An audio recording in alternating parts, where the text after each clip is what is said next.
자, 오늘은 이제 이거 줌으로 좀 이제 수업을 할 건데요. 그 13강부터 할 건데 13강 자료를 먼저 드려야겠죠. 어, 이- 뒤에도 하나 놔드릴까? 지금 오면.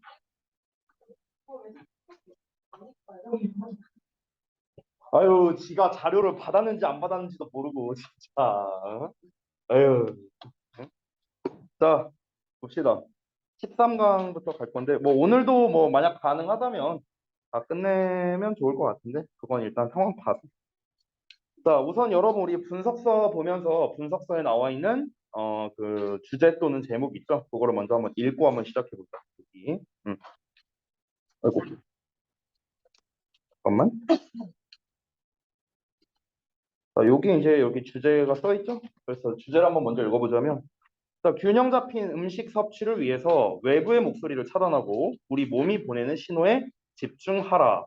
라는 게 이 글의 요지이자 주장입니다. 자, 그러니까 우리가 방금 읽었다시피 결국 균형 잡힌 음식 섭취를 위해서 외부의 목소리를 차단해라. 그러니까 말 그대로 이제 외부에서 이래라 저래라 하는 거는 신경 쓰지 말고 우리 몸이 보내는 신호에 집중하라는 건 내가 어떤 특정 음식을 많이 먹었더니 뭐 예를 들어서 몸이 안 좋아졌어. 그러면은 이제 이런 음식을 좀 먹어야겠구나 하고 몸이 알아서 신호를 보낸다는 거죠. 그거에 집중하라. 뭐 이런 의미겠죠. 결국에는 우리가 섭취하는 음식에 관련된 내용이라고 할 수 있겠는데, 자, 그러면 바로 한번 가보겠습니다. 첫 문장부터. 다 피셨죠? 갑니다. 13강의 레디부터. When we are infant, 우리가 유아였을 때 we were tuned in. 자, be tuned in 하면은 맞춰져 있다라는 거거든. 우리 튜닝 한다는 말 들어봤지? 뭔가를 맞추는 거야. 그래서 우리가 맞춰져 있었어. 어디에? To the signal. 어떤 신호들에. 어떤 신호냐? 이 signals를 수식하는 게 지금 두 덩어리 나와 있는 거 보이지? 니네 거 보면. 그래서 from our body. 우리 몸에서 나오는 신호들인데 이 신호들이 또 어떠냐? That told us. 우리에게 말해 줄 거래. 뭐를? When to eat and when to stop. 그러니까 언제 먹을지를 그리고 언제 멈출지를 우리에게 말해주는 우리 몸에서 나오는 신호 여기에 맞춰져 있답니다. 다시 한번 우리가 어렸을 때 아기 쪽에는요 언제 먹고 언제 그만 먹어야 할지를 우리에게 말해주는 그런 체내 시계래 체내 신호 이런 게 있었다고 합니다. 그거에 맞춰져 있었대요. 이어서 we had an instinctive awareness. 우리는 본능적인 인지를 가지고 있었대요. 자, 즉 본능적으로 알고 있었다는 거야. 뭐를? Of what food and how much food our body needed. 여기서 보면 여기를 내가 그냥 묶어놨는데 지금 what이라는 의문사가 foods를 이렇게 꾸며주고 있고 how라는 녀석이 much를 꾸며주고 much가 또 food를 꾸며주는 이런 구조거든. 그래서 각각 의문사가 나왔고 의문사에 이어 주어 동사가 나왔지. 간접 의문문이 되는 거야. 자, 그래서 어떤 음식들을 그리고 얼마나 많은 음식을 our body 우리의 신체가 필요로 하는지 이렇게 해석하면 되겠죠. 이거에 대한 인지를 본능적으로 가지고 있었다라고 얘기하고 있어요. 즉 우리가 어렸을 때는요, 아까 위에서 말했다시피 언제 먹어야 할지 언제 멈춰야 할지를 신호를 보내줬다고 했잖아요. 그거에 맞춰져 있었다고 했죠. 즉 그 말이 무슨 말이냐? 우리는 애초에 본능이 있다는 거야. 이제 그만 먹어라. 아니면 이제 먹어라라는 그 이제 신호를 이제 우리 몸에서 보내잖아요. 뭐 예를 들면 우리가 배가 고프면 꼬르륵거린다든가 뭐 너무 배가 부르면 막 오바이트를 할 수도 있고요. 너무 많이 먹어서. 그런 것들. 이런 것들이 다 뭐야? 우리 몸이 우리에게 보내는 신호잖아요. 그만 좀 처먹어라. 아니면은 이제 좀 먹어라 하면서. 그러니까 이런 것들을 이제 결국에는 본능적으로 알게 된 거죠. 이제 타고난 거죠, 사실상.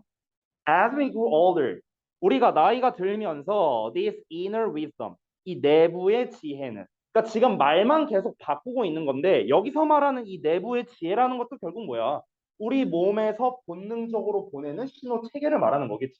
이 내부의 지혜가 became lost, 잃어버리게 됐대.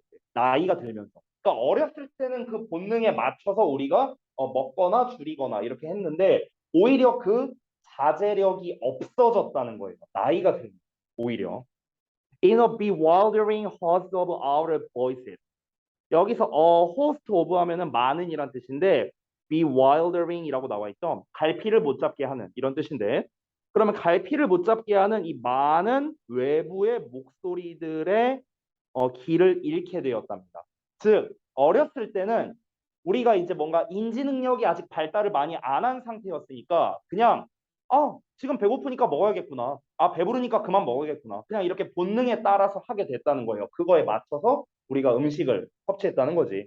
근데 이제 나이가 들면서 어떻게 한 거야? 우리의 인지 능력이 발달하면서 그만 먹고 싶은데 뭐 더 먹고 이렇게 할 수도 있는 거고 또 반대로 배가 고픈데 우리가 막 다이어트 한다고 억지로 막 안 먹고 뭐 이런 일도 있는 거죠. 즉 외부의 어떤 이제 목소리라는 건 결국 외부적 요인을 말하는 거죠. 외부적 요인에 의해서 우리가 이 본능적인 거를 억누르고 있다는 거죠. 이해됐어요? 패러프레이징 한 거야. 자, 근데 그 외부의 목소리가 어떤 거냐? That told us. 우리에게 말해주는 목소리래. How we should eat. 우리가 어떻게 먹어야 할지 우리에게 말해주는 그런 외부의 목소리. 이것 때문에 결국에는 우리의 내적인 이 목소리가 우리에게 전달이 안 되고 있다. 이렇게 약간 비유적으로 얘기를 하고 있습니다. 이어서 보자면 We received conflicting messages. 우리는 충돌하는 상충되는 메시지를 받는데요. From our parents, 우리의 부모로부터, from our peers, 우리의 동료로부터, 그리고 from scientific research, 그리고 과학적인 연구 결과로부터 받는다는 거야. 여기서 말하는 우리의 부모, 뭐 동료, 과학적 연구 결과, 얘네들이 전부 다 뭐의 예시예요? 그렇지, 외부의 목소리의 예시가 되는 거야. 외부의 목소리, 그렇죠? 자, 다음 내용 볼게. 그럼 these messages라고 했으니까 이 메시지는 외부의 목소리를 말하는 거겠지. 이어지는 거야. 외부의 목소리가 create a confusion, 혼란을 만든 거야. 어떤 혼란? Of desires, impulses, and aversions 하고 나와 있죠. 그래서 우리 어떤 욕망이라든가 충동이라든가 반감에 이런 혼란을 유발하게 된 거야. 어떤 욕망, 충동, 반감이냐면 that have made us unable to adjust it and to wait just enough. 이렇게 나왔네. 자, 여기 구조를 좀 잠깐 잘 보자면 make 나왔고 목적어 나왔고 목적격 보어 나왔어. 그래서 우리로 하여금 뭐뭐 하지 못하게 만들었다. 이렇게 해석이 되는데 우리 잘 알고 있는 수거 중에 be able to 동사 원형이라는 수거 있잖아. 뭐뭐 할 수 있다. 그러면 당연히 우리가 여기에서 unable이라는 형태가 되면 뭐뭐 할 수 없다로 해석하겠지. 그렇지? 근데 여기서 비동사만 빠져 있다고 생각하면 돼. 여기 unable 보이죠? unable. 여기 unable 나와 있고 이 투부정사가 지금 and로 이렇게 묶여 있는 거예요. 이 문장 구조 보면. 여기 보이니? to just eat, to eat 하고 나와 있지. 됐어? 두 개가 묶여 있는 거야. 자, 그럼 다시 한번 보자면 어떤 욕망, 충동, 반감이냐면 만들어 왔대. 우리로 하여금 못하게 만들어 왔대. 뭘 못하게? To just eat. 그냥 먹고 그리고 to be just enough. 그죠? 충분한 양을 먹는 것을 못하게 만들어 온 욕망, 충동, 반감의 혼란을 만들었답니다. 자, 쉽게 말할게요. 이게 무슨 말이냐면은 이러한 메시지들, 즉 외부의 메시지들, 아까 말했던 부모나 동료나 과학적 연구 결과 이런 것 때문에 우리는 먹고 싶어. 우리는 지금 배가 고파서 먹고 싶은데 그런 먹고 싶다라는 욕망이라든가 아니면 뭐 충동이라든가 이런 게 있을 거 아니야. 근데 이거에 혼란이 생겨버린 거야. 먹고 싶은데 못 먹으니까. 그래서 지금 여기서 뭐라고 말하고 있어? 우리로 하여금 그냥 먹거나 충분히 먹는 거를 못하게 하는 그런 이런 이제 욕망이나 소리 여기 대시 이렇게 꾸며줘야겠네요. 컨퓨전이겠네. 소리. 잠깐. 아니지. 여기 맞아요. 소리 다시. 그래서 우리를 먹는 거를 방해하는 거죠. 쉽게 말하면. 우리가 어떤 이 먹고 싶을 때 먹는 것을 방해하는 그런 것들의 혼란을 야기하게 된 거다. 그러니까 결국에는 외부의 메시지로 인해서 우리가 먹고 싶을 때 못 먹고 반대로 그만 먹고 싶을 때 그만 먹을 수가 없게 하는 이런 이제 형태를 유발했다는 거죠. So if we are to return 하고 나왔는데 여기 are to 동사원형 나왔죠? 뭐 비투용법의 의도 뭐뭐 하려 한다면 뭐 이렇게 써놨는데 뭐 엄청 중요한 건 아니에요. 해석만 할 줄 알면 돼. 자, 우리가 되돌아가고자 한다면 to a healthy and balanced relationship with food. 음식과 건강하고요. 그리고 균형 잡혀 있는 관계로 우리가 다시 돌아가고자 한다면 자, it is essential 해갖고 나왔는데 자, 이 문장은 결국 뭐냐면요. 요지 문장이에요. 요지 문장. 즉 해결책입니다. 해결책. 앞부분에서는 이제 문제점을 제시했죠. 우리가 외부의 메시지로 인해서 우리가 제대로 된 식습관을 가질 수가 없다라는 문제점이 생겼잖아. 그러면 해결책이 나와야겠죠. 자, 내가 항상 말씀드리는 문제점이 나오고 해결책이 나온다. 그러면은 이 해결책 자체가 주제가 된다라고 했어요. 주제이자 요지예요, 요지. 그리고 우리가 만약에 요약문을 만들고 싶으면 이 두 개를 합치면 돼. 이 두 개를 합치면 이게 요약문이 완성이 되는 거예요. 그래서 보통 문제점 해결책류의 글이 제일 많이 나오는 게 이 요지에 관련된 문제 아니면은 요약에 관련된 문제. 이 두 개가 투탑이에요. 투탑. 제일 많이 나오는 변형 문제다. 심지어 원래 문제도 흐름상 어색한 거 고르기 문제였거든. 원래 문제가. 그렇기 때문에 더더욱 이 두 가지 유형으로 나올 가능성이 높겠습니다. 자, 다시 돌아가서 이제 해결책을 말하려고 하는 거야. 우리가 음식과 건강하고 균형 잡힌 관계로 다시 되돌아가고자 한다면. 그럼 되돌아가고자 한다는 건 다시 우리의 내부의 목소리를 뭐 들어야 된다, 뭐 이런 내용 나와야 되지 않을까? 그래서 보자면 뭐가 필수적이냐? 대절이야가 필수적이래. We learn. 우리가 배우는 게 필수적이래. To turn our wellness inward. 우리의 인식을 어떤 인식이냐? inward니까 내부로겠죠.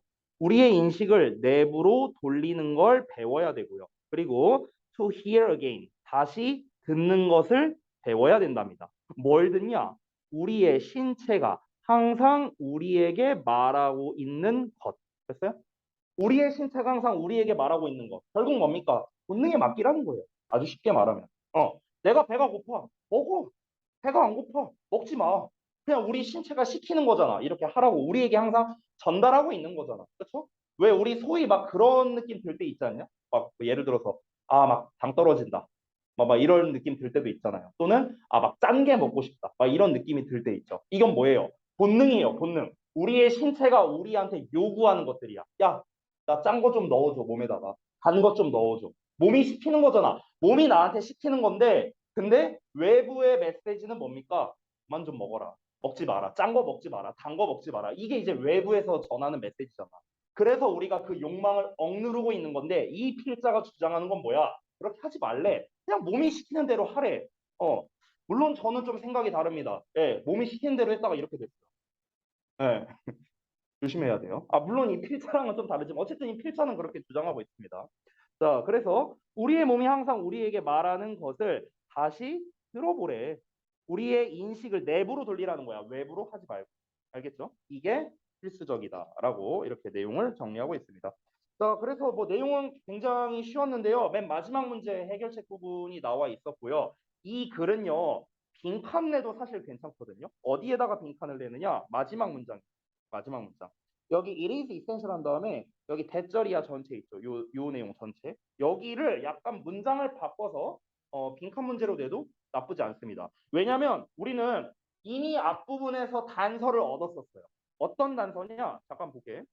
앞에서 뭐라고 했냐면은 우리가 어렸을 때는 내부 우리 신체가 보내는 신호 언제 먹을지 언제 그만둘지 이거에 맞춰져 있었고 이게 본능적으로 우리가 알고 있었다고 했는데 하지만 여기에서 문맥상 however 들어가도 돼. 됐어?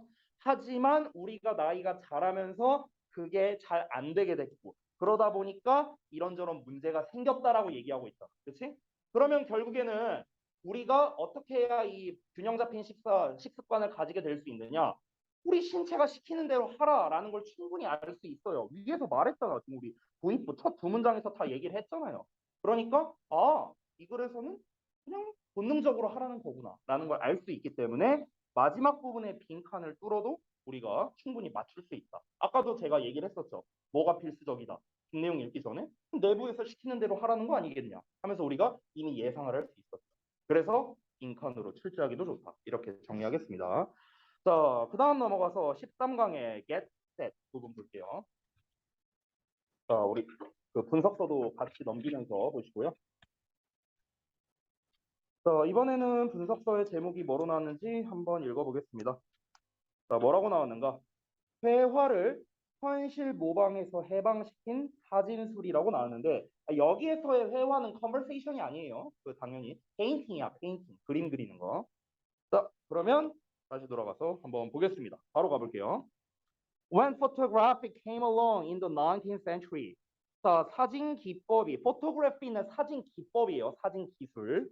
사진 기법이 19세기에 came along 등장했을 때 이 그림 그리기가 was put 놓여 있었답니다. in crisis 위기 상황에 놓여 있었대요.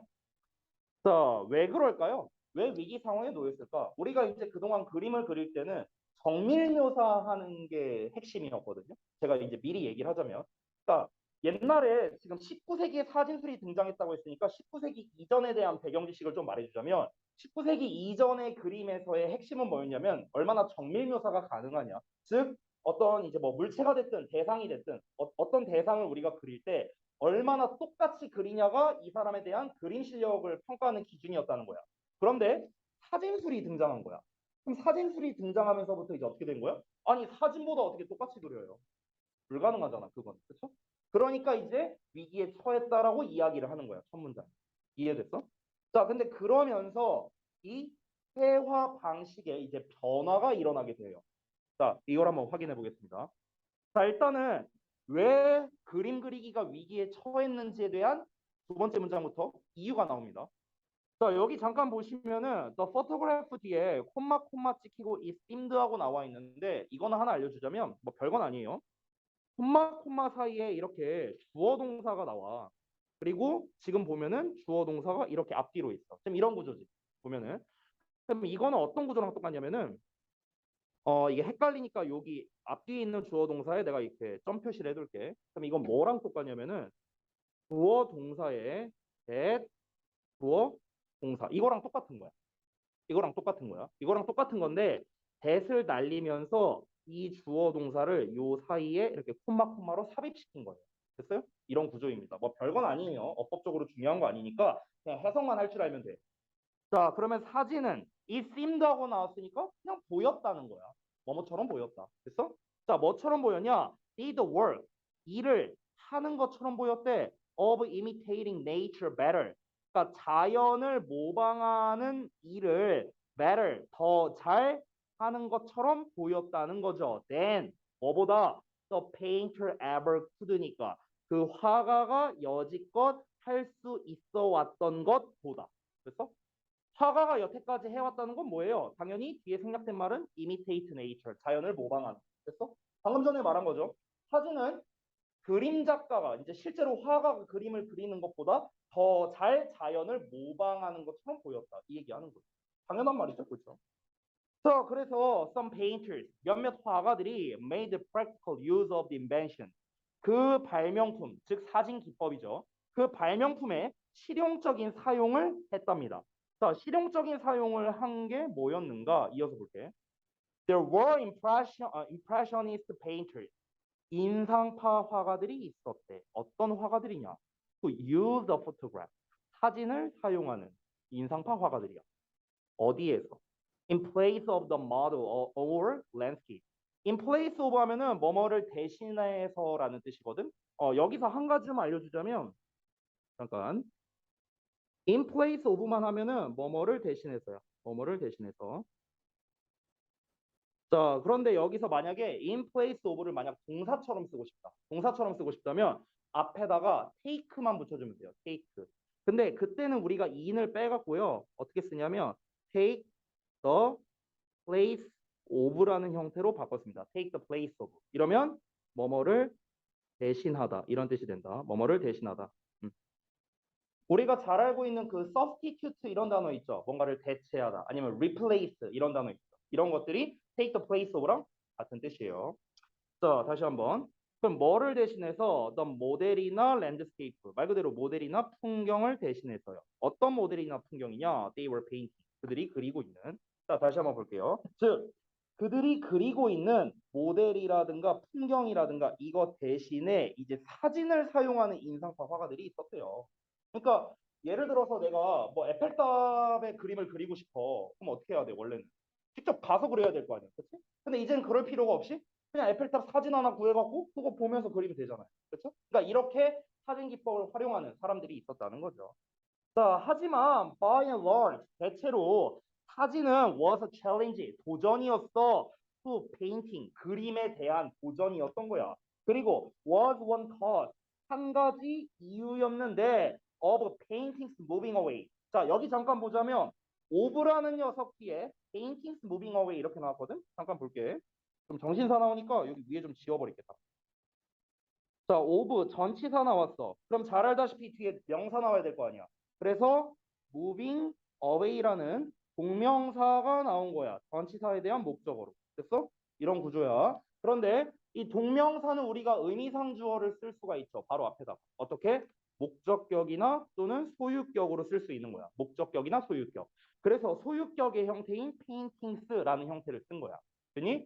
그럼 여기서의 소유격은 의라고 해석하는 게 아니라 우리가 주어 해석하듯이 은는이가 붙여 해석하면 되는 거야. 똑같이.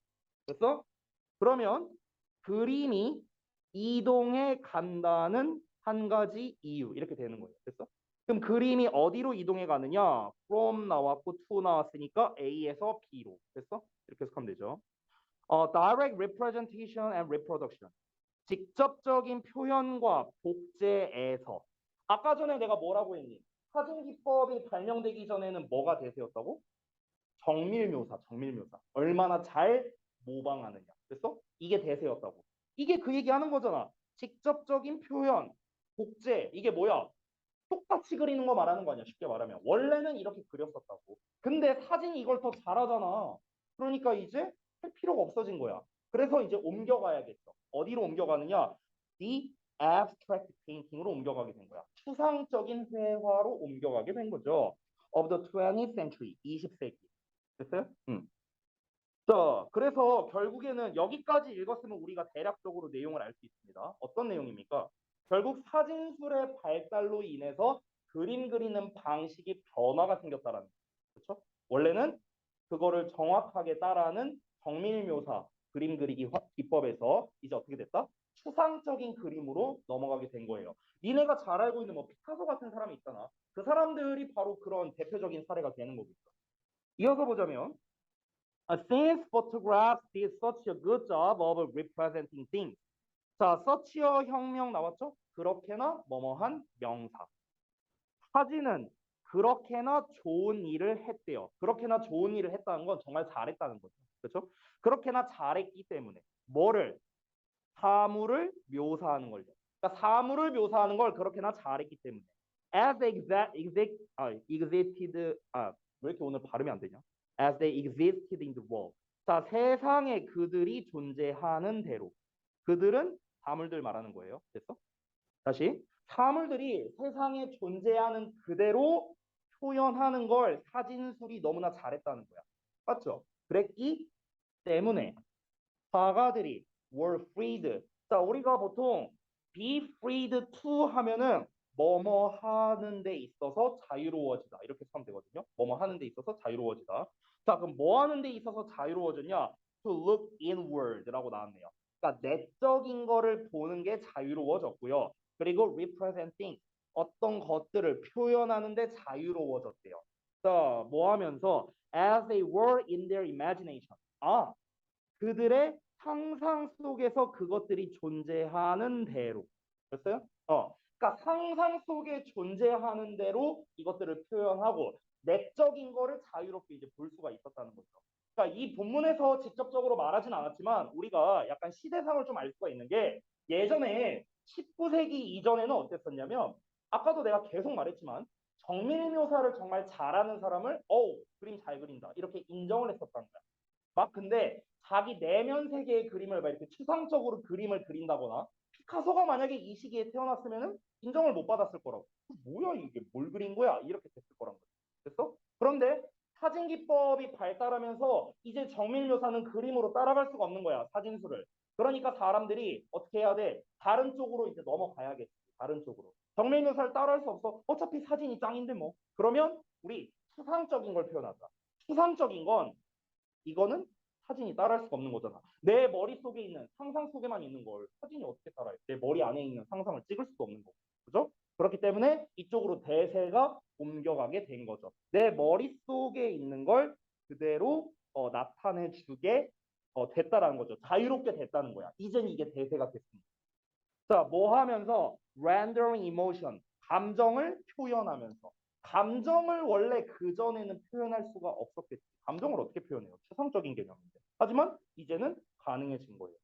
In the color, volume, line, and spatial configuration native to the painter's art 이렇게 나와 있죠. 그래서 화가 그림의 네이티브, 고유한 그런 뭐 색이라던가 뭐 볼륨이라든가 그리고 라인 말 그대로 선이고 그리고 공간적 배치 됐어? 이런 걸로 이제 감정을 표현한 거예요. 됐어요? 우리도 왜 그 국어 시간에 시 같은 거 이런 거 볼 때 뭐 빨갛게 노랗게 하면 약간 좀 뭔가 그 느낌이 오잖아요. 뭔가 좀 따뜻하고 막 이런 게 느껴지는 거잖아. 그렇죠? 일종의 감정을 전달할 수가 있는 거죠. 이 색이나 이런 거 여러 가지 등등으로. 이런 게 이제 가능해진 시대가 됐다. 결국 이 글에서 말하는 거는요. 그러면은 회화가 어떻게 변하게 됐다? 현실 모방에서 뭘로 변하게 됐다? 추상적 회화로 변하게 된 거죠. 근데 여기에 이면에는 이유가 있었습니다. 바로 뭐 때문입니까? 사진술 때문인 거죠. 사진술. 좀 더 정확하게 말하면은 이 사진술이라는 건 뭡니까? 현실의 정밀 묘사가 가능하다는 거죠. 정밀 묘사 가능하다는 특징 때문에 그런 거죠. 그러니까 이 추상적 회화로 대세가 옮겨지게 되었다. 이렇게 정리할 수 있겠습니다. 제목류 같은 걸로 내면은 괜찮을 것 같아요. 제목 문제 같은 거. 뭐 어떻게 하면 될까? 뭐 예를 들어서 사진술 땡땡 뭐 이런 식으로 하면 되죠. 사진술 땡땡 하고 쭉 쓰면 되잖아. 회화를 현실적 모방에서 추상적인 것으로 변화시킨 요인. 뭐 이런 식으로 쓰면은 이게 이 글의 제목 되는 거 아니에요? 그렇죠? 이런 식으로 바꿀 수 있다. 됐나요? 조금 확대해 드릴게요. 잘 안 보이는 거. 네, 뭐 요거는 그냥 내가 쓴 거고요. 여기 요 내용이 중요하겠죠. 회화는 다시 한번 보다 현실 모방에서 추상적인 것으로 변형을 시켰고 그 이유가 무엇이다? 사진술, 즉 현실의 정밀 묘사가 가능하다는 이 기법 때문에 가능했다. 왜? 뭘 한 번만 더 해줘. 이게 확대한 건데. 더 해달라고요? 뭐 얼마나? 이만큼?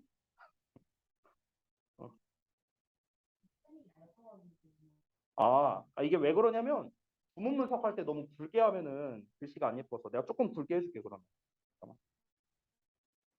한 10포인트 정도면 될 것 같은데. 이 정도면 알았어.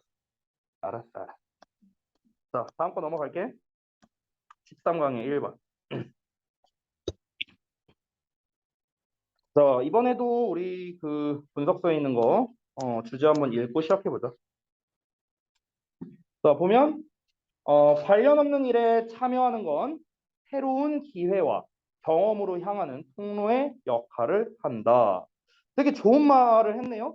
그러니까 전혀 관련 없는 일에 참여를 하는 게 새로운 기회의 장을 열어주고 그리고 경험을 쌓게 해주는 그런 역할을 한다라고 했으니까 결국 이 글에서 말하는 건 너 아무 상관없는 일에 한번 참여해봐 라는 내용이지 않을까 우리가 예상하고 들어갈 수 있겠네요. 자, 그러면 바로 한번 가보겠습니다. 첫 문장. Going to an event. 어떤 행사에 가는 건데 어떤 행사냐면은 우리 다시 unrelated to your specific field or area of interest.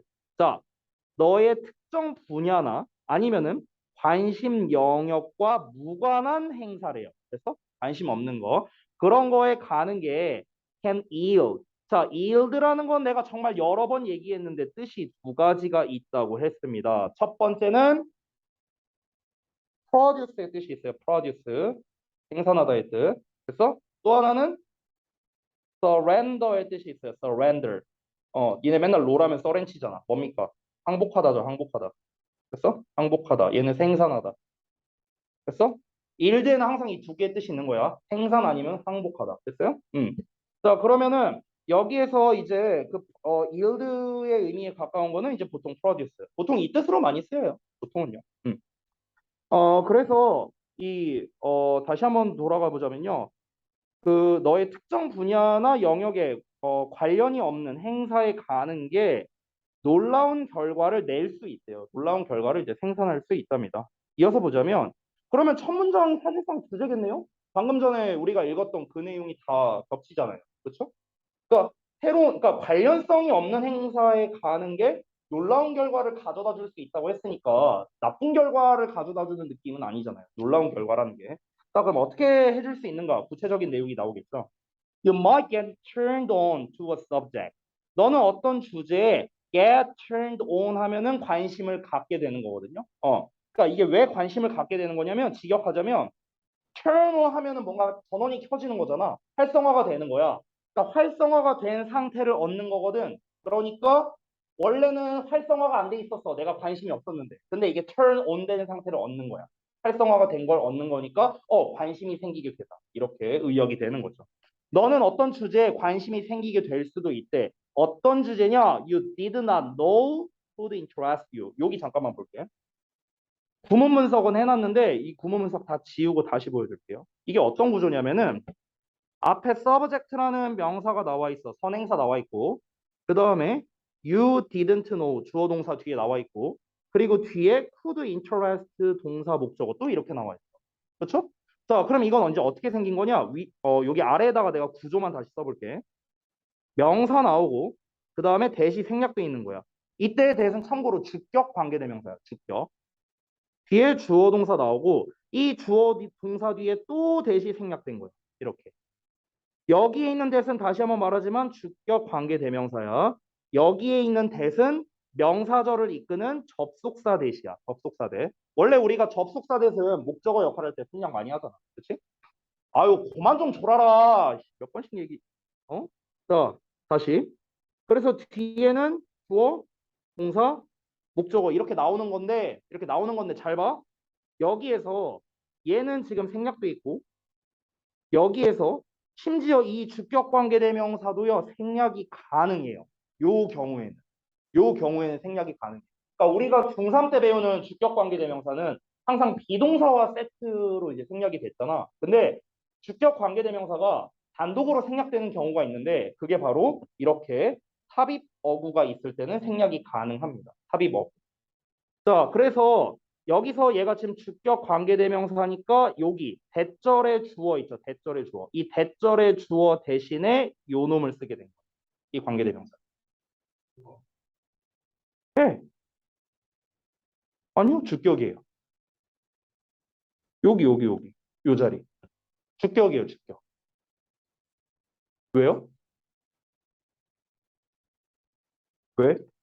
주격 관계대명사 맞아요. 아니, 다시.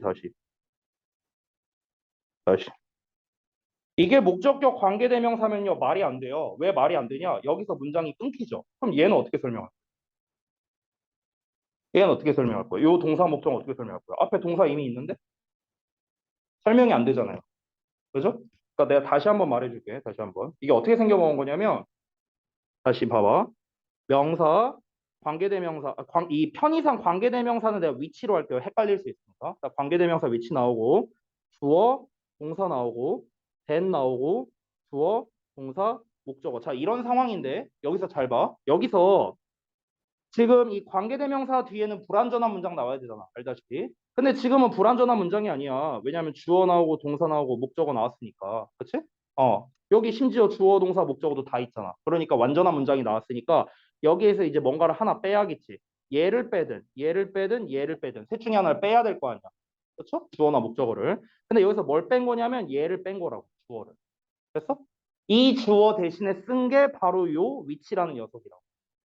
여기까지 이해되니?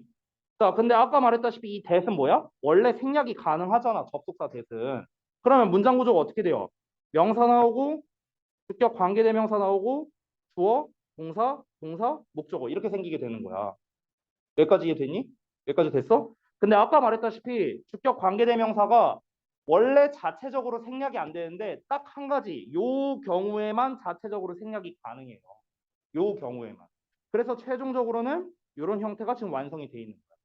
지금 요 본문에서는. 됐어? 이거를 이제 보통 학교나 이런 데서 어떻게 설명하냐면요. 이걸 이렇게도 설명합니다. 지금 이렇게 나와 있잖아. 문장 구조가. 여기 대생략도 있고. 됐어? 여기도 대생략도 있고. 근데 이제 이걸 보통 학교나 이제 문법 책 보면 어떻게 나와 있냐면요. 그리고 얘가 삽입절이라고 보통 설명을 해요. 삽입절. 삽입절. 그러니까 주어 동사가 삽입된 거다. 여기 you didn't know 보이죠? 이게 삽입된 거다. 그럼 이 you didn't know가 없다고 한번 쳐봐요. 얘가 없다고 쳐봐. 삽입된 거니까. 그럼 뒤에 어떻게 나와? 동사, 목적어만 나왔으니까 주어가 빠져 있잖아. 역시나 주격 관계대명사 생략됐다고 볼 수 있어요. 이해됐나요? 뭔 말인지? 됐어요? 보통은 이게 이제 시험에 낼 때는 어떻게 내냐면요. 스일치로 원래 잘 내거든요. 스일치로. 원래 여기 그 대절의 동사 자리 있죠? 여기 could interest. 보통 요 자리에 원래 스일치 문제를 많이 내는데 하필 또 조동사로 나왔기 때문에 스일치로 낼 가능성은 조금 낮을 것 같아요. 어쨌든 스일치는 앞에 나와 있는 주어, 선행사, subject에 맞춰야 되기 때문에 단수 취급하는 게 맞긴 합니다. 알겠죠? 그래서 다시 한번 정리하자면 여기 명사, 여기 주격 관계대명사. 내가 혹시 목적격이라고 써놨냐? 거기 그 잤어요? 그냥 대만 써놨던 것 같은데, 맞지? 그러니까 주격 관계대명사 that 생략돼 있고, 그리고 여기에 명사절 접속사 that 생략돼 있고, 그래서 주어, 동사 여기에 주어가 빠져 있어서 이 주어의 역할을 이 대시해주고 있고, 그 다음에 동사, 목적어 이렇게 나온 겁니다. 됐니? 그러면은 이제 뭐 복잡해 보이는데 해석은 별거 없어요. 해석은. 자, 해석은 어떻게 하면 되냐면요. 너가 몰랐던 주제예요. 뭘 몰랐던? 너에게 흥미를 줄 수 있다고 뭐뭐라고 이렇게 하잖아. 접속사 뜻은. 그러니까 너에게 흥미를 줄 수 있을 것이라고 너가 알지 못했던 주제 이렇게 되는 해석은. 됐니? 자, 그럼 다시. 너는 관심을 갖게 될 수 있어. 어떤 주제에. 그 어떤 주제가 어떤 거냐? 너가 생각했을 때 너에게 관심을 주지 못할 거라고, 너에게 관심을 줄 수 있다고 알지 못했던 주제에 너가 관심을 갖게 될 수도 있게 된다고. 됐죠? 그 어제 이제 저기 뭐야 제가 그 에버랜드 갔는데 에버랜드에서 무슨 팬사인회를 하더라고요. 프로게이머 팬사인회. 제가 이제 평상시에 좀 좋아했던 프로게이머 분이 이제 하고 있어서 이렇게 처음 받아봤어요. 그 사인 이런 거를 평생 태어나서. 그래서 이제 줄 서서 이제 한 30분 기다려서 이제 사인 받고 사진 찍고 뭐 이제 짤막하게 얘기 나누고 했는데 이제 안타깝게도 우리 와이프는 막 게임 이런 거는 이제 잘 몰라요. 그냥 이제 나 따라 간 거지 뭐 어떻게 보면은. 근데 와이프도 되게 그런 거 보면은 좀 좋아했어요. 막 그런 거 갖다가 막 뭐 이렇게 하는 뭐 그런 게 아니라서 우리는. 그러니까 이제 막 관심 갖고 막 저한테 물어봐요. 막 내가 막 집에서 롤드컵 막 결승전 보고 있으면은 뭐 보고 있냐 막 이러면서 뭐 누가 이기고 있어? T1이 이기고 있어? 막 이러면서 막 이런 거 막 물어보곤 하거든요. 그러니까 이제 자기가 이제 관심 없는 분야에 일단은 발을 담그게 되면은 관심이 생기게 될 수도 있는 거예요. 그래서 그 얘기 하는 거야, 지금. You might be able to work. 너가 즉 너가 어 효과가 있을 수도 있답니다. 어떤 거에 있어서 this new knowledge 이 새로운 지식에 대해서 그럼 이 새로운 지식에 대해서 뭔가 좀 활용할 수 있다 이 정도로 의역하면 될 것 같고 and conversations with others 다른 사람들과의 대화로 활용할 수도 있다라는 거죠. 됐나요? 그러니까 저도 마찬가지예요. 이게 이 주로 이렇게 말하는 직업을 가진 사람들이 좀 대부분 그런 것 같은데요. 제가 이제 막 뭐 연예인이니 뭐 TV니 뭐 이런 거에 이제 관심이 없거든요.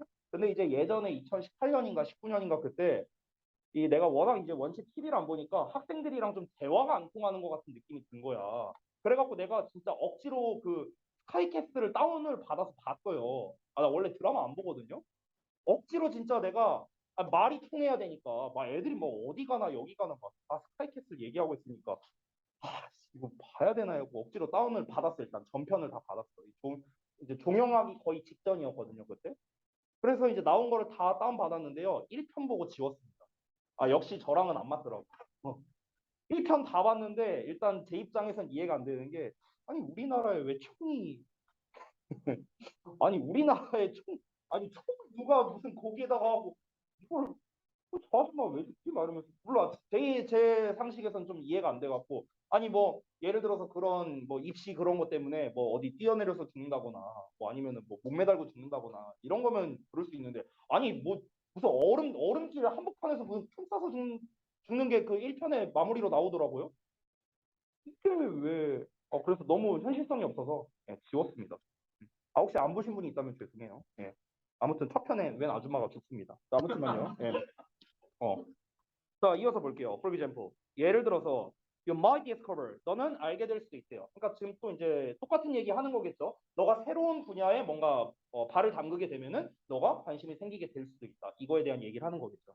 자, 너가 뭘 알게 될 수 있냐면 from an outdoor recreation specialist.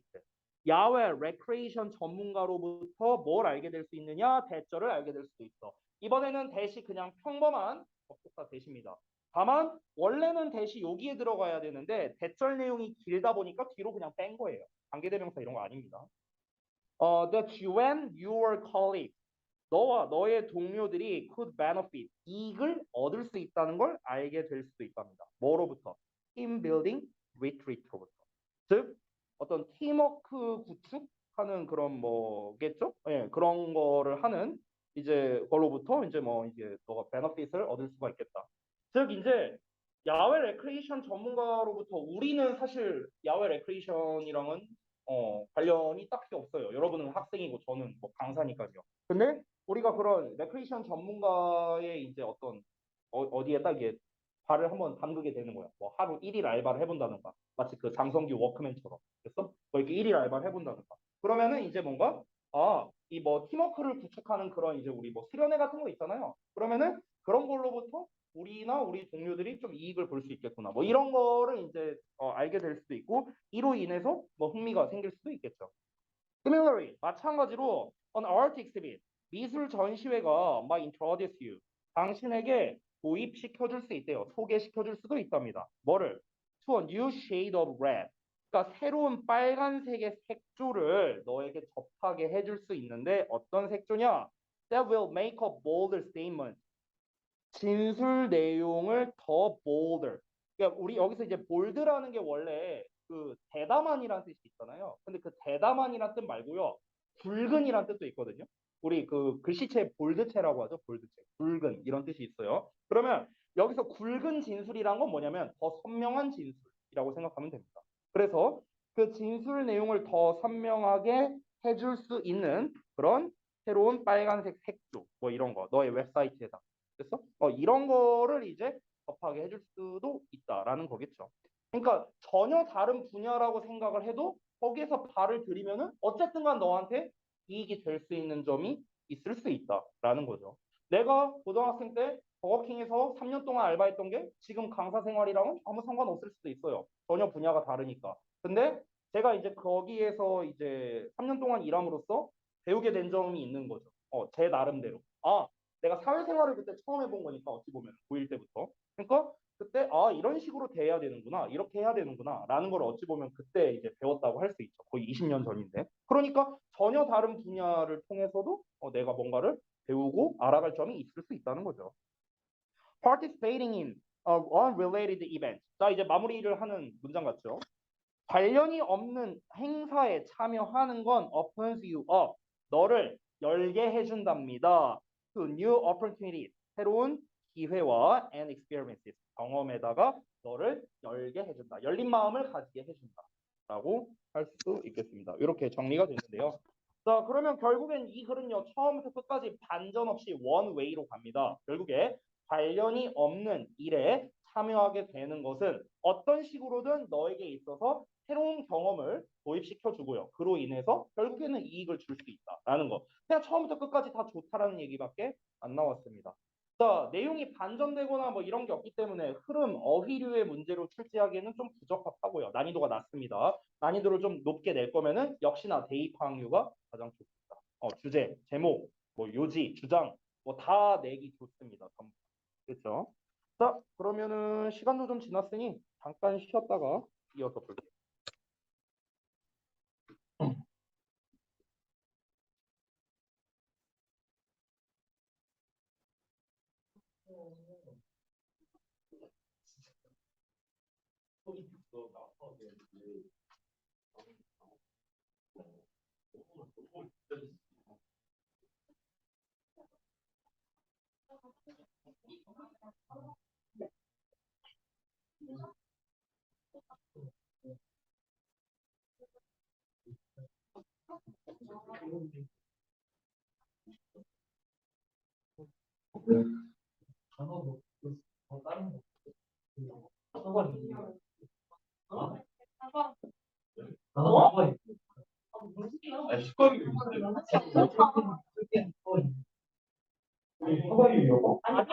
아니, 물론 습관이 되어 있어.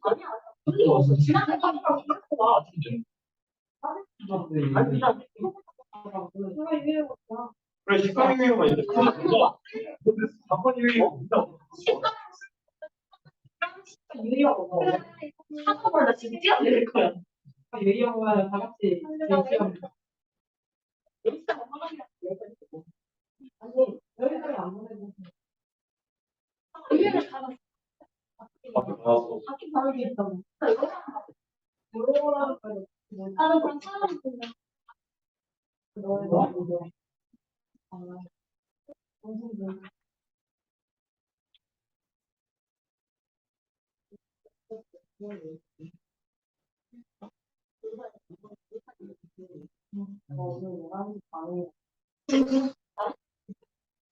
여덟 시 반에 일어나는데 11시 반에 알람을 맞추고 아니, 진짜 안 될 것 같아. 너무? 아니 진짜 시간이 없었다. 이게 머리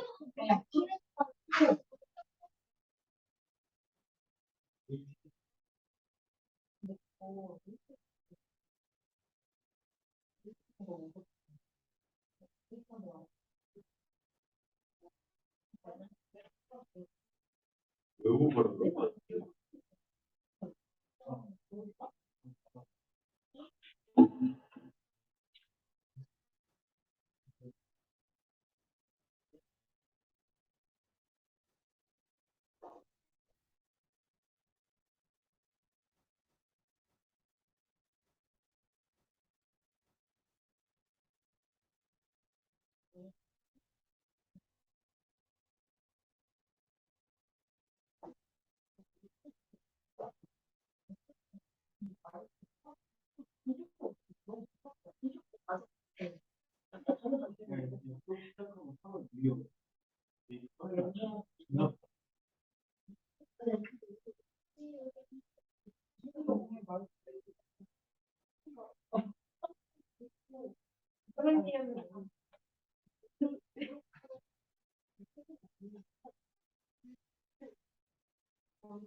나 오늘 반말을 하죠.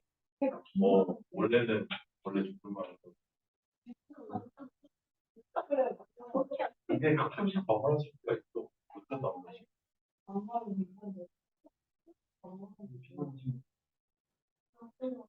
그러니까 아니 과거 유혈 우리가 때문에 뭐 어떻게 알고 있는 거 유혈 봤는데 문자를 봤는데 없어. 그러면 애들한테 어떻게 알았지? 착각이 안 줘. 일찍 집에 보내준다고 하고 잠깐 유혈을 배우러 갔어.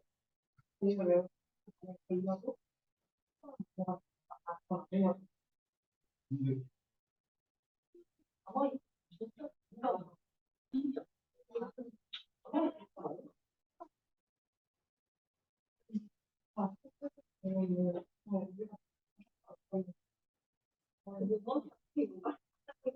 근데 하나 얘기하지 말자. 아니 가서 얘기하자. 아니 알고 있는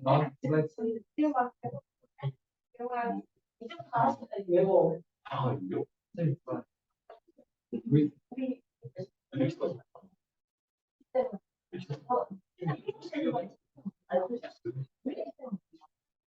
너 왜요?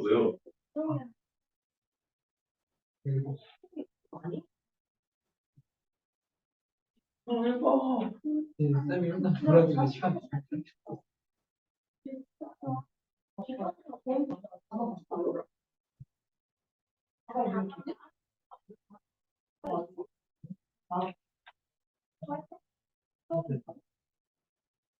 아 이거 사과 이요? 근데 그거랑 섞여 있는 거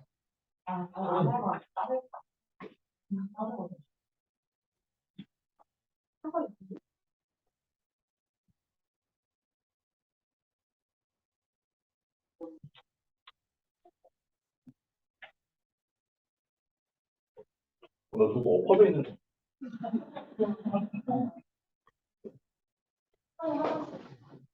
너 왜 맨날 쉬는 시간마다 자리를 옮기냐? 바로 아, 그래. 나가라. 어차피 지금 촬영 안 하니까 그거 치워놔도 돼. 지금 안 하잖아, 촬영. 어차피 이걸로 녹화하고 있으니까. 어, 어디 갔어? 아, 버려. 다음 거 하자.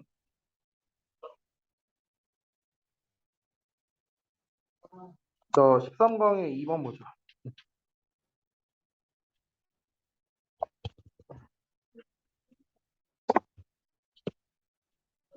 아이고, 그냥 맨날 졸고 앉았고, 어디 같은 것들 진짜. 왜? 기분 좋은 일 있냐고? 아니, 그냥,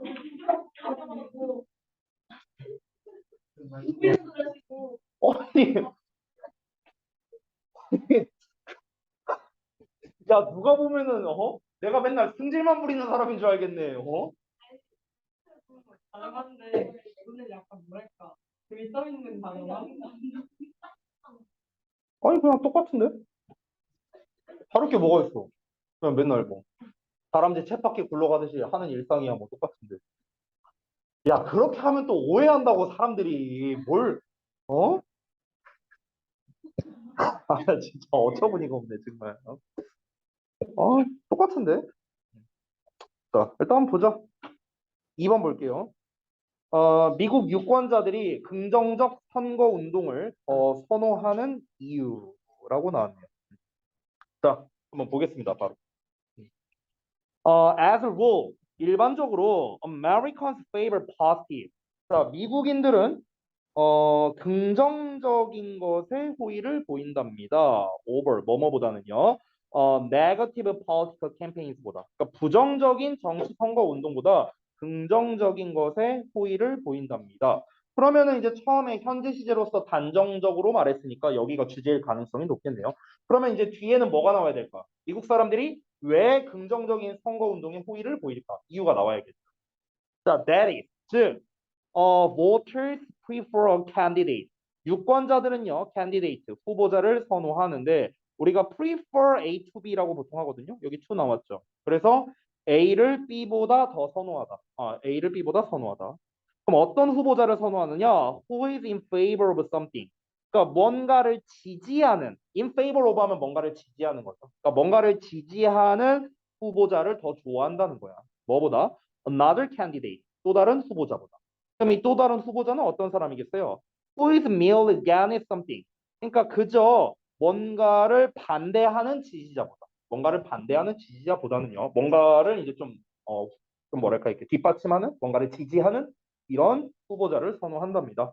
자, 그럼 왜 그러느냐? There are many reasons for this preference. 이러한 선호에 대한 여러 이유가 있는데, 자, 일단 첫 번째 이유부터 보겠습니다. One reason. 첫 번째는 대절이한데, voters may suspect. 유권자들이 의심할 수도 있대요. 뭐를? A negative candidate. 여기 대생략된 거예요.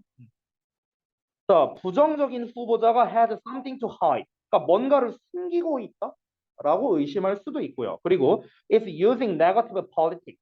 뭔가 부정적인 책략 이런 거를 사용하고 있구나. 라고 의심할 수가 있답니다. to hide it. 그것을 숨기기 위해서.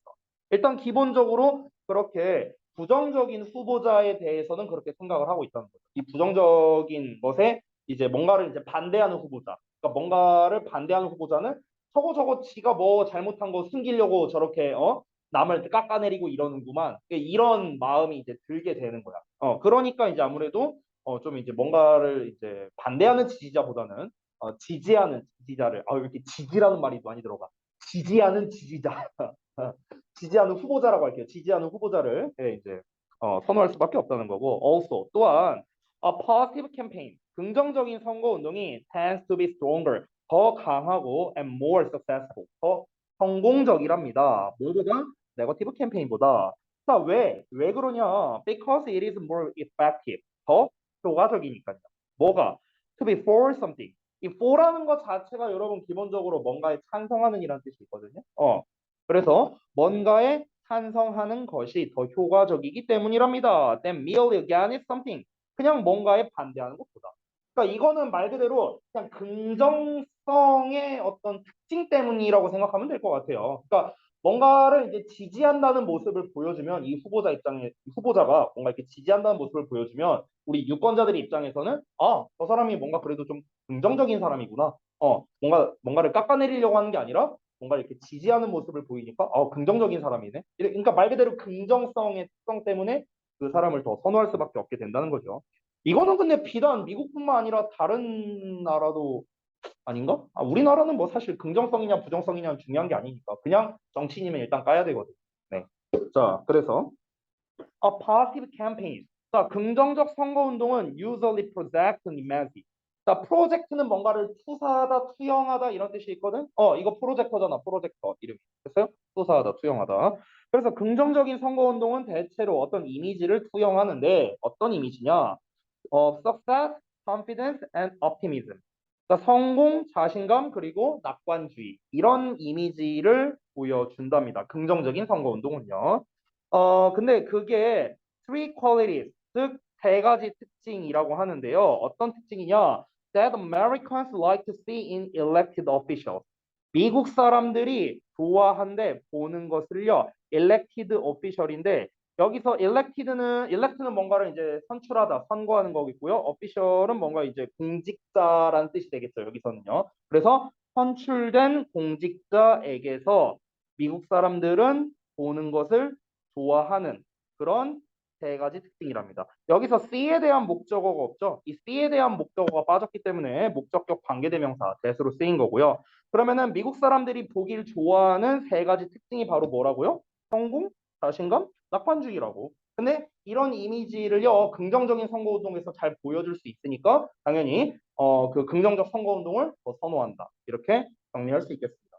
자, 그러면 뭐 내용이 아주 짧았는데요. 그냥 간략하게 정리해 보겠습니다. 미국 유권자들이 긍정적 선거운동을 더 선호하는 이유 두 가지에 대해서 얘기를 했었습니다. 자, 그 첫 번째가 뭐였습니까? 바로 부정적인 선거에 대해서는 뭔가 의심을 하기 때문이다. 뭔가를 이 사람이 숨기려고 하는 게 아닌가. 이런 의심이 들기 때문이다. 이게 첫 번째 이유였고 두 번째 이유는 뭐였습니까? 말 그대로 그냥 긍정성 때문에 그런 거죠. 긍정성. 그러니까 단지 뭔가에 대해서 반대를 하는 것보다 뭔가에 찬성하는 게 더 좋잖아요. 뭔가를 지지한다라는 모습을 보여주는 거에서 그 사람의 긍정적인 면모를 보여줄 수 있으니까. 이 두 가지 이유 때문에 긍정적 선거운동을 더 선호한다. 이렇게 정리할 수 있겠습니다. 출제하기 제가 봤을 때 좋은 거는요. 순서 삽입류로 출제하기가 좀 좋아 보여요. 특히 순서류. 제가 한 가지 팁을 드리자면 예전에 제가 모의고사 수업할 때도 한번 얘기했던 건데 이 also라는 단어에 대한 특징을 한번 얘기한 적이 있어요. 잘 모르시는 분이 있을까 봐 한 번 더 설명하면 also는요. 나열의 마지막입니다. 나열의 마지막. 이거는 너네가 모의고사나 수능 문제 풀 때도 써먹을 수 있거든요. 이걸 좀 알아두세요. 나열의 마지막. 지금 나열을 했잖아요. 첫 번째 이유는 어쩌고 저쩌고 얘기를 했죠. 또한 두 번째 이유는 한 건데 이제 세 번째 이유는 안 나와요. 어소가 마지막이에요. 됐어요? 이게 마지막이야. 그래서 맨 마지막 문장은 뭡니까? 그냥 정리하는 거예요. 요약 정리. 얘는 정리하는 거고 지금 왜 이제 긍정적 선거운동을 선호하느냐에 대한 이유는 여기서 끝이 난 겁니다. 요 문장. 그래서 어소가 나열의 마지막이기 때문에 요 특성을 알고 있으면 우리가 순서나 삽입류 문제 풀 때 좀 유용하게 써먹을 수 있겠죠. 그렇죠? 자, 여기까지 하고요. 13강에 3번 넘어가겠습니다. 너무 빠른가? 좋아요? 그래? 어. 전에도 말했다시피 이제 어법이나 이런 거를 좀 이제 최대한 좀 배제하고 이제 어법은 좀 몰아서 좀 하려고 하고 일단 내용 진도를 빨리 끝내고 그리고 내용은 사실 제가 아무리 생각해봐도 내가 진도 나가는 거는 그냥 이 내용이 이런 내용이구나 내용에 대한 어떤 파악 아니면은 내용에 대해서 잘 이해를 못할까 봐 뭐 이런 측면이 좀 더 강하고요. 사실은 너네가 진짜 내용 파악을 하려면요 원문 보고 학습 많이 해야 돼. 사실은요. 그렇기 때문에 일단 내용을 좀 빨리 나가고 어찌 보면은 이제 어법이나 이런 거는 조금 이제 심도 있게 접근을 할 필요가 있기 때문에 진도가 끝나고 나면은 교과서부터 요거 이제 수능 감잡기까지 다시 처음부터 어법만 싹 하는 수업을 할까 생각하고 있어요. 이번에 아예 좀 이렇게 한번 수업을 할 겁니다. 물론 이제 개별 첨삭은 이제 계속해서 이제 봐줄 거예요. 오늘 효석이 같은 경우도 아까 4시 반에 와서 저한테 질문했거든요. 그러니까 아니 너무 잘했다. 아주 좋아요. 신규생만도 못한 것들이 이거 빠져갖고 다들. 예. 자, 다음 보겠습니다. 13강의 3번. 자, 요 녀석도 분석서 한번 볼게요. 자, 새끼 식사를 어떤 형태로 균형을 맞춰야 가장 이상적인가? 라고 나왔네요. 제목이. 자, 그러면 얘도 한번 내용 보겠습니다. 바로. 이번에도 뭐 식습관에 관련된 건가? 새끼 식사, 균형, 뭐 이런 키워드가 좀 많이 나오네요. 13강에서. 보겠습니다. Traditionally, 전통적으로 사람들이 have eaten 3 meals a day. 그러니까 하루에 3끼의 식사를 해왔다는데요. 근데 실제로 3끼 식사하는 경우가 있습니까? 요즘에 거의 없지 않아요? 3끼 다 먹는 사람 없잖아요. 그렇죠? 아, 다 먹어? 아침에도 먹냐? 어, 그냥 가볍게 아침에? 어쨌든간 먹는다는 거지. 어쨌든간.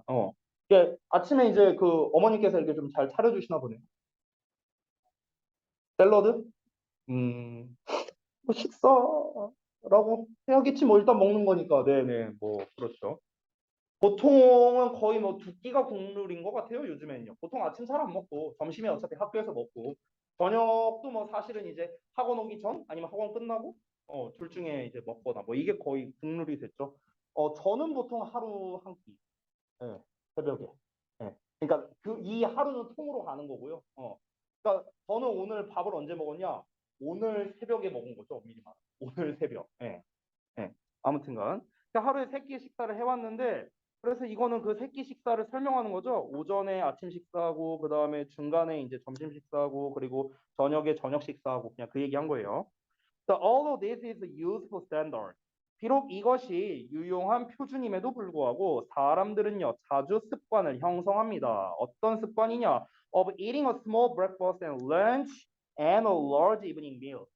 딱 이거 말하니까 뭘 말하려는지 대충 감 오지 않냐? 사람들이 보통 어떤 습관을 형성한대요? 방금 아까 이제 그 연우가 말한 거랑 비슷하죠? 그러니까 아침이랑 점심을 적게 먹는 거야. 그리고 저녁을 크게 먹는다는 거죠. 저녁을 많이 먹는다. 대부분 그렇죠. 네. 근데 이렇게 먹으면 어떻게 된다? 네, 이렇게 된다. 네. 여러분 이렇게 안 될 것 같죠? 나도 그렇게 생각했었어요. 니네 나이. 어. 저도 원래 그 내가 얘기한 적 있었죠? 저는 원래 결혼하기 전에 몸무게가 52에서 55 사이였어요. 정말로. 근데 이제 아마 여학생들 중에 나랑 몸무게 비슷한 사람이 있을 거야. 근데 이제 그때 당시에 내 진짜 고민이 뭐였냐면 아 왜 이렇게 살이 안 찌죠? 진짜. 진짜로 그때 당시에는요. 근데 나도 몰랐지. 지금 제가 75kg 정도 되거든요. 그러니까 결혼하고 20kg가 찐 거예요. 예. 나도 안 바뀔 줄 알았어, 체질이. 여러분, 조심하세요. 한순간에 갑니다. 이것은 has a detrimental effect on digestion이라고 나왔는데, 자, 소화에 해로운 영향을 끼친답니다. 당연히 안 좋다란 얘기하겠죠. 너무 뻔한 패턴이잖아. 아침, 점심 적게 먹고 저녁 많이 먹는다. 안 좋다. 우리가 너무나 잘 알고 있는 상식이잖아요. 그래서 당연히 여기에 어휘로 만약 낸다면 안 좋은 말이 나와야겠죠. 네거티브 대신에 여기서 이제 detrimental이란 단어를 쓴 거예요. 해로운 영향을 끼친답니다. 특히나 as our digestive systems become more slushy with age.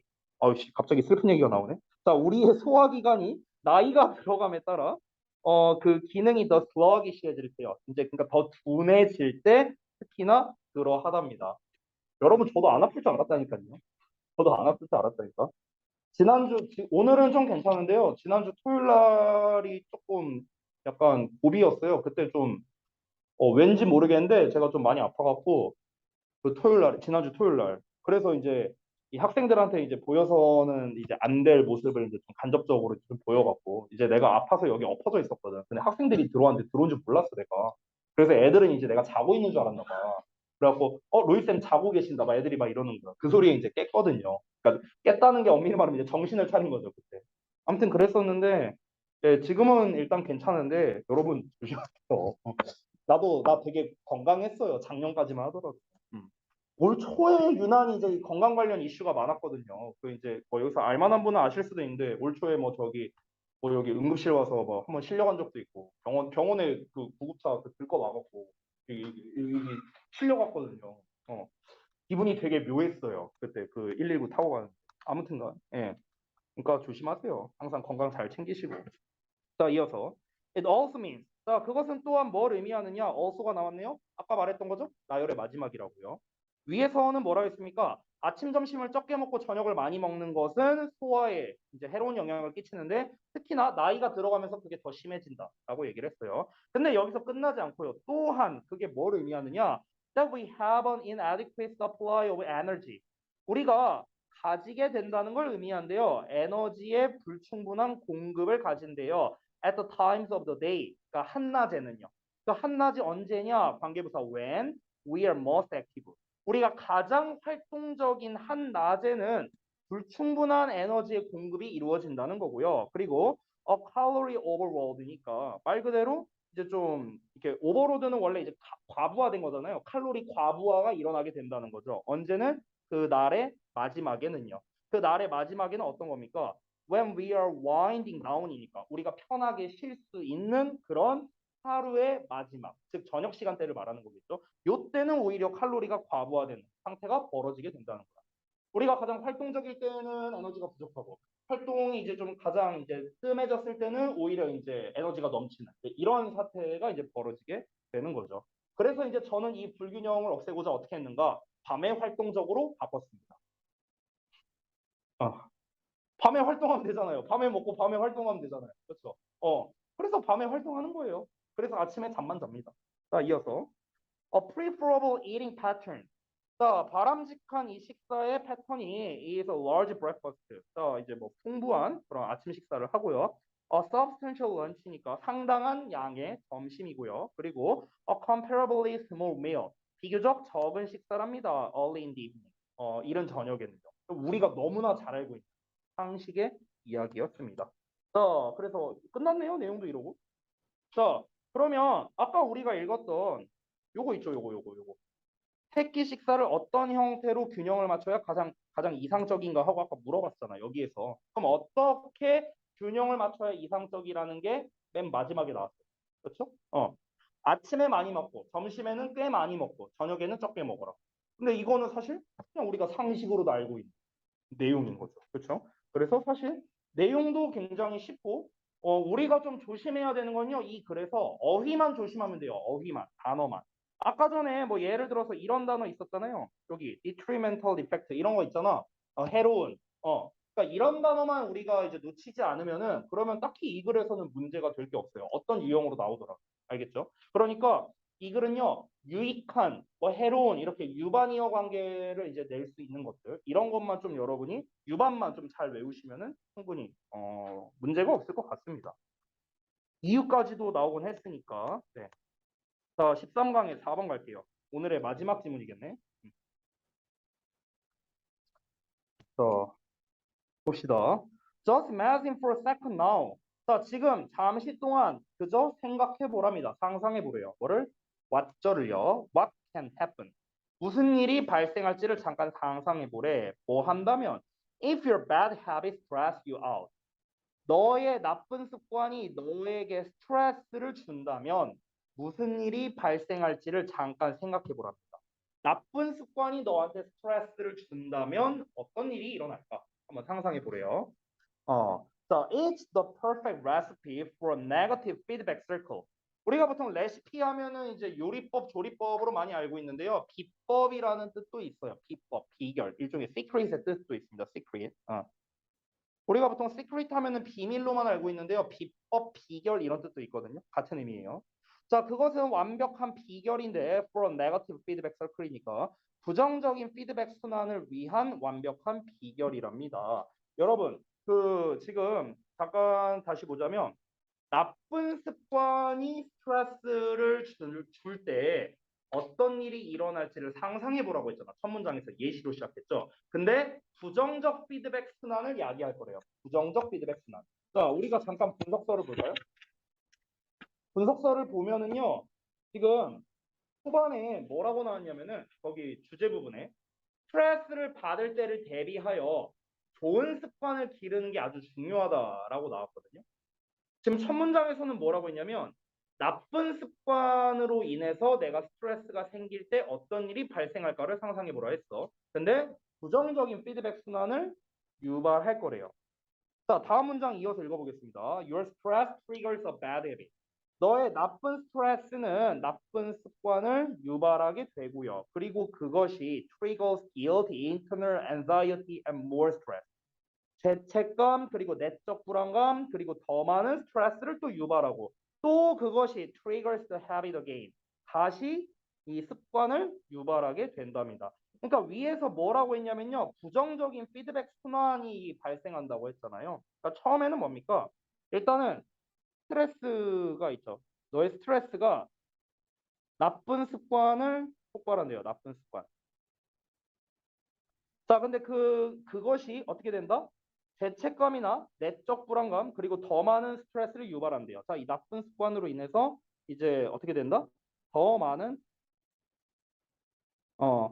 스트레스가 생긴대. 더 많은 스트레스가. 그리고 그것이 또 어떻게 한다? 다시 어떻게 된다? 습관이 된답니다. 습관을 유발한대요. 어, 이게 또. 이게 또 습관이 되는 거야. 근데 그럼 이게 또 스트레스가 되고 이렇게 돌아간다는 거야. 처음에 스트레스가 습관을 만들고 습관이 스트레스를 만들고 스트레스가 또 습관이 돼서 습관이 또 스트레스 되고 계속 이렇게 나쁜 이제 순환이 이루어지게 된다는 거죠. 자, 근데 이번엔 또 다른 얘기. But now imagine. 하지만 이제 다시 한번 상상해 보자입니다. What could happen? 또 무슨 일이 벌어질지를요. If your habits are naturally stress relieving, such as exercise. 그러니까 운동과 같은 너의 습관이 그 자연적으로 스트레스를 완화시키는 것이라면 무슨 일이 일어날지를 한번 상상해 보랍니다. 됐어요? 그러니까 너의 습관이 스트레스를 줄여주는 거라면은 무슨 일이 벌어질까? In this case, 이런 경우에는 너의 스트레스가 will rise you to the gym. 체육관으로 너를 데려다 줄 거랍니다. 그리고 운동이 도와줄 건데요. 당신으로 하여금 긴장을 완화시키도록 도와줄 거랍니다. 그러니까 결국에는 좋은 습관을 기르는 게 중요하다는 거를 지금 말하고 싶은 거겠죠. 마지막 문장 읽어볼까? The difference in impact on your life. 너의 삶에 끼치는 영향에 대한 the difference, 차이가 is mind blowing. 이렇게 놀랄 만하답니다. 자, 뭐 때문에 그러냐? As one puts you. 하나가 여기서 말하는 원은 하나의 습관을 말하는 거예요. 그러니까 하나의 습관이 너를 놓기 때문이랍니다. 긍정적인 포지션에. To succeed. 뭔가 성공하도록요. Despite life's harsh occurrences. 인생의 가혹한 여러 가지 발생 이런 거에도 불구하고 성공하도록 긍정적인 위치에 너를 둘 거기 때문이랍니다. While 반면에 the other constantly threatens 나머지가 그러니까 여기서 one 나왔고 여기서 the other 나왔잖아. 그러니까 one은 habit 여기서 the other도 또 다른 습관이 되는 거예요. 근데 여기서 말하는 하나의 습관이라는 거는 이제 긍정적인 습관을 말하는 거겠죠. positive 습관. 됐어요? positive habit이 되는 건데 여기서 말하는 the other는 이제 negative가 되겠죠. 그러니까 부정적인 습관은 지속적으로 위협을 줄 거라는 거야. To drop you. 너를 떨어뜨리려고요. Into a negative spiral. 부정적인 소용돌이 속으로. 여기서 말하는 부정적인 소용돌이가 아까 뭡니까? 요거죠, 요거. 됐어요? 부정적인 그 어떤 이제 그 뭐냐 피드백 순환 이거를 말하는 거겠죠. 자, 그러면은 이제 내용은 좀 읽어봤는데 약간 여러분이 내용을 헷갈려 할 수도 있기 때문에 좀 한번 정리를 해보겠습니다. 지금 이 글은요, 핵심이 두 개인데요. 여기에 핵심 하나 나왔고, 그 다음에 벗의 핵심이 하나 나왔습니다. 그러니까 첫 문장에서 상상해봐라 하고 그 상상해봐라에 대한 얘기 이렇게 했고요. 그리고 여기에서 상상해봐라 한 다음에 또 이렇게 얘기했고요. 마지막에 이제 정리하는 거죠. 정리, 요약 정리 이렇게 되는 겁니다. 됐어요? 문장 구조가 이렇게 돼 있거든. 따라서 맨 마지막 문장이 이 글의 요지문이라고 할 수 있겠고요. 그 전까지는 다 부연 설명이라고 생각을 하시면 됩니다. 결국 이렇게 좀 명확하게 긍정과 부정을 반반 나눈 글이죠. 지금 보시면요. 문장 구성 자체가. 이런 경우가 보통 내기 좋아하는 게 원래는 순서류 내기를 상당히 좋아해요. 순서류. 그러니까 처음에는 여기 나왔고 그 다음에 요거에 대한 부연 설명 이어지고 있고 그 다음에 중간에 반전 나오고 그 다음에 마지막에 정리하는 문장까지 이렇게 나왔어요. 순서 내기 딱 좋아요. 순서 내기. 순서로 만약 낼 거라면요. 첫 문장 주고요. 첫 문장 주고 이거에 이어질 글의 순서로 적절한 거 골라라. 이렇게 낼 거 아니야. 그러면은 지금 요 덩어리 있지, 요 덩어리. 여기를 하나 주는 거야. 예를 들어 A로. 그리고 but 있는 문장 요 통으로 B를 주고요. 아, 쏘리. 요 두 문장, 요 두 덩어리 B로 주고요. 맨 마지막 문장 C로 딱 주면 되는 거예요. 이러면 순서로 내기 딱 떨어져요. 딱 떨어집니다. 삽입으로는 내기에는 문장이 좀 짧아요. 문장이 지금 6문장밖에 안 되거든요. 6문장밖에 안 돼서 삽입으로 내려면 보통 그래도 한 7문장은 돼야 돼요. 그래서 삽입으로는 내기는 좀 부적절하고요. 순서로 내기에는 딱 좋습니다. 알겠죠? 그리고 보통 이렇게 서로 상반되는 거를 이제 나열하는 경우에 또 내기 좋은 게 뭡니까? 바로 요약이에요. 요약. 얘 이렇게 상상하는 것은 이렇게 하는 반면 이런 생각은 이러이러하. 됐어요? 이런 식으로 요약을 내기가 좋겠죠. 일단 유형에 대한 건 그렇고요. 내용 헷갈리는 게 있을까봐 다시 한번 말씀드리겠습니다. 자, 초반 요 부정적인 그런 이제 습관에 대해서, 그러니까 나쁜 습관에 대해서를 좀 잠깐 다시 한번 말해보자면, 나쁜 습관이 너한테 스트레스를 줄 때 어떤 일이 발생할까? 한번 생각해 봤을 때 그 나쁜 스트레스로 인해서 나쁜 습관이 생기고 이 나쁜 습관으로 인해서 또 나쁜 스트레스가 생기게 된다라는 거예요. 그래서 이렇게 돌아간다는 겁니다. 뭐 예를 들면은 뭐라고 하면 될까요? 예를 들어서 스트레스로 인해서 나쁜 습관이 생긴다. 뭐 대표적으로 이런 거지 않을까요? 내가 스트레스를 너무 받아. 그러면 스트레스를 해소하기 위해서 이제 습관을 예를 들어 먹는 걸로 푸는 사람이 있다고 쳐봐요. 먹는 걸로. 그럼 내가 스트레스를 받으니까 먹어. 그럼 먹어서 살이 쪄. 이 나쁜 습관으로 인해서 살이 쪘어. 그럼 살쪄서 어떻게 되는 거야? 또 스트레스 받아. 그래서 그럼 이 스트레스로 인해서 어떻게? 또 먹어. 그래서 나쁜 피드백 순환이잖아요. 이해되시죠? 자, 근데 만약에 내가 뭔가 이제 예를 들어서 스트레스를 받아요. 그럼 스트레스를 받을 때 이제 뭘 하느냐? 운동을 하는 거야. 예를 들어. 긍정적인 습관이다. 그러면은 이제 내가 운동을 함으로써 스트레스에 대한 해소도 되고 만약에 스트레스를 받으러 갈 때마다 운동을 하러 갈 거 아니야. 그럼 운동을 하면은 건강해지잖아. 그러면은 이 상태에서 일단 스트레스가 해소가 되는 거겠죠.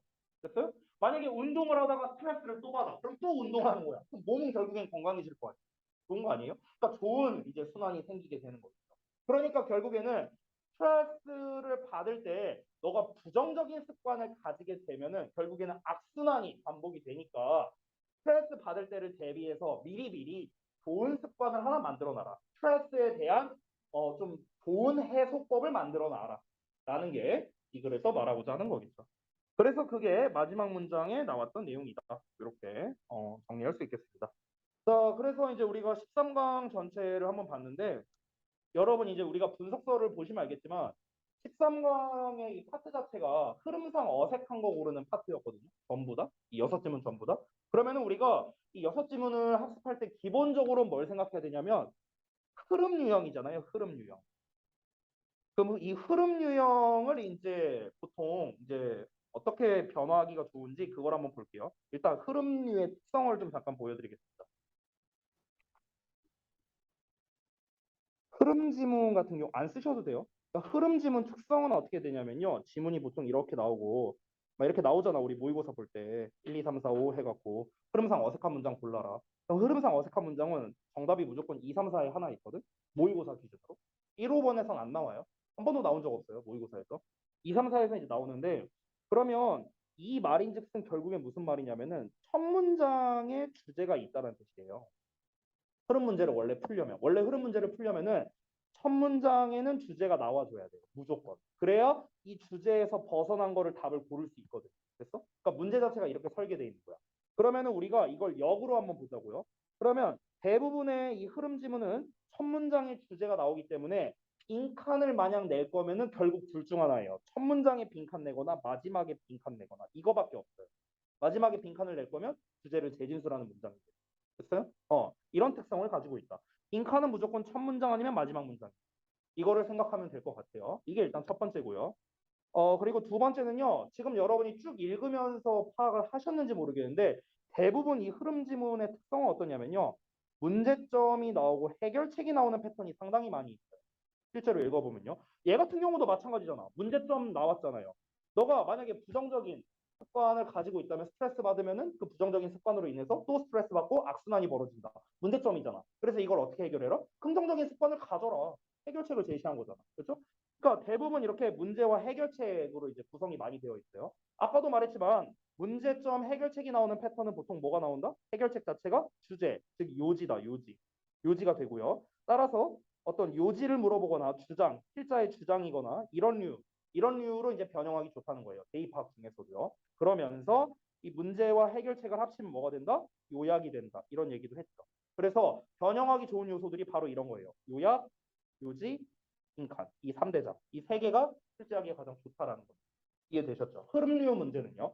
그리고 원래 흐름류 특성상 흐름상 어색한 걸 골라라라는 거기 때문에 이제 중간에 우리가 문맥상 어색한 걸 고르라는 대표적인 문제가 뭡니까? 어휘 문제죠, 어휘 문제. 그렇죠? 그래서 어휘로 변형하기도 좋아요. 그래서 그러니까 이 흐름류 문제가 변형하기에 소스가 괜찮다는 거야. 다만 흐름에서 변형하기 안 좋은 유형도 있어요. 그 대표가 삽입 문제예요, 삽입 문제. 아까도 말했지만 삽입은 7문장은 돼야 우리가 이론상 출제가 가능하거든요. 근데 대부분 이렇게 흐름 문제는요, 문장 길이가 길지가 않아요. 지문 길이가 길지가 않습니다. 그래서 삽입류로는 출제하기가 조금 어려워요. 알겠죠? 그러니까 우리가 이런 지문의 특성을 알고 있으면은 어떤 식으로 변형이 될지도 우리가 대충 예상이 가능하겠죠. 결국 요약을 내든 요지를 내든 빈칸을 내든 어휘를 내든요, 이 네 유형의 공통점이 있어요. 결국 뭡니까? 똑같은 말이지만 주제가 중요하다는 겁니다. 그리고 그 주제는 어디 나온다? 보통 초반부에 나오니까 첫 문장에서 우리가 내용 파악을 못하면은 사실 쉽게 풀기가 되게 어려워질 수 있다. 그러니까 첫 문장에서 기선제압하는 게 상당히 중요하겠다. 얘네가 13강을 학습할 때 그리고 13강을 나중에 도식화할 때도 마찬가지입니다. 아시겠죠? 자, 이 정도로 하고 뭐 시간 4분 정도 남았는데 좀 일찍 끝내도록 하겠습니다. 고생들 하셨고 교과서 워크북이나 이런 거는 이제 여러분이 숙제로 다 하셨기 때문에 오늘 좀 미진했던 분은요. 이따가 테스트 다 끝나고 마무리를 하시고 가시면 되겠고요. 그리고 아마 이제 다음 시간에 제가 이제 4강부터 이제 워크북을 드리겠죠. 여러분께 좀 어찌 보면 죄송스러운 말이 될 수도 있는데요. 워크북은 사실 조금 빠듯하게 해야 될 것 같아요. 왜냐하면 내가 양을 꽤 많이 줬잖아요. 양을 꽤 많이 줬기 때문에 좀 빠듯하게 해야 될 것 같긴 합니다. 근데 여러분이 혹시 미리 하신 분이 있는지 모르겠지만 해보시면 알 텐데 그렇게 빡빡하지는 않아요. 왜냐하면 영작도 사실 몇 문장 안 되고요. 한 지문당 정말 많아야 세 문장? 이 정도밖에 안 되고 어차피 뭐 순서 배열이나 뭐 삽입이나 어법이 사실 좀 오래 걸리겠죠. 예. 그런 부분 말고는 여러분이 막 이렇게 막 많이 써야 되거나 이런 부분은 사실 그렇게 노가다 같은 거는 많이는 없어서 그래서 여러분이 생각보다 좀 할만할 거예요. 그래서 제가 지금 생각을 하고 있는 건 그 4강 워크북을 이번 주 금요일까지 충분히 끝낼 수 있을 것 같거든요. 제가 봤을 때. 왜? 그렇게 안 많아요. 그러니까 원래는 수요일까지도 생각을 했었는데요. 네. 근데 이번 주 금요일까지 하고 대신에 이렇게 가야 될 것 같아요. 단위를요. 예를 들어서 오늘 월요일이니까 오늘 내주는 이제 4강은 금요일 날 끝나고 그리고 저기 뭐냐 13강은 다음 주 수요일까지. 그러니까 이틀 단위로 가는 거죠. 하루 건너뛰고 다다음 시간까지요. 쉽게 말하면 다다음 시간. 그래서 이 단위로 가야 우리가 좀 워크북이 좀 수월하게 끝나지 않을까 이런 생각이 들어요. 저도 원래 처음에는 일주일 단위로 검사를 하려고 했었는데 그렇게 하면 아마 시간이 좀 빠듯할 것 같아요. 안 그러면은 너네가 뭔가를 이제 도식화를 한다거나 뭐 이럴 여유도 좀 많이 없을 것 같아서 이렇게 좀 결정을 할 거니까 그렇게 하시면 될 것 같습니다. 다만 이제 제가 요거 한마디만 말하고 끝내자면은 숙제에 대해서 제가 막 아주 크게 뭐라 하진 않을 거예요. 오늘 상효가 숙제를 조금 삐끗했어도 내가 별말 안 했잖아요. 왜 그러냐면요. 제 기준은요. 테스트이기 때문에 그렇습니다. 테스트. 숙제가 아니고 테스트예요. 저희 기준은요. 그래서 숙제는 뭐 조금 여러분이 이런저런 상황 때문에 미진한 거 이해는 할 수 있어요. 최소 이해는 할 수 있습니다. 하지만 테스트가 미진한 건 이해할 수가 없어요. 저는요. 알겠죠? 그러니까 테스트 잘 보려고 노력하시면 좋을 것 같아요. 자, 여기까지 하고 마치겠습니다. 수고했습니다.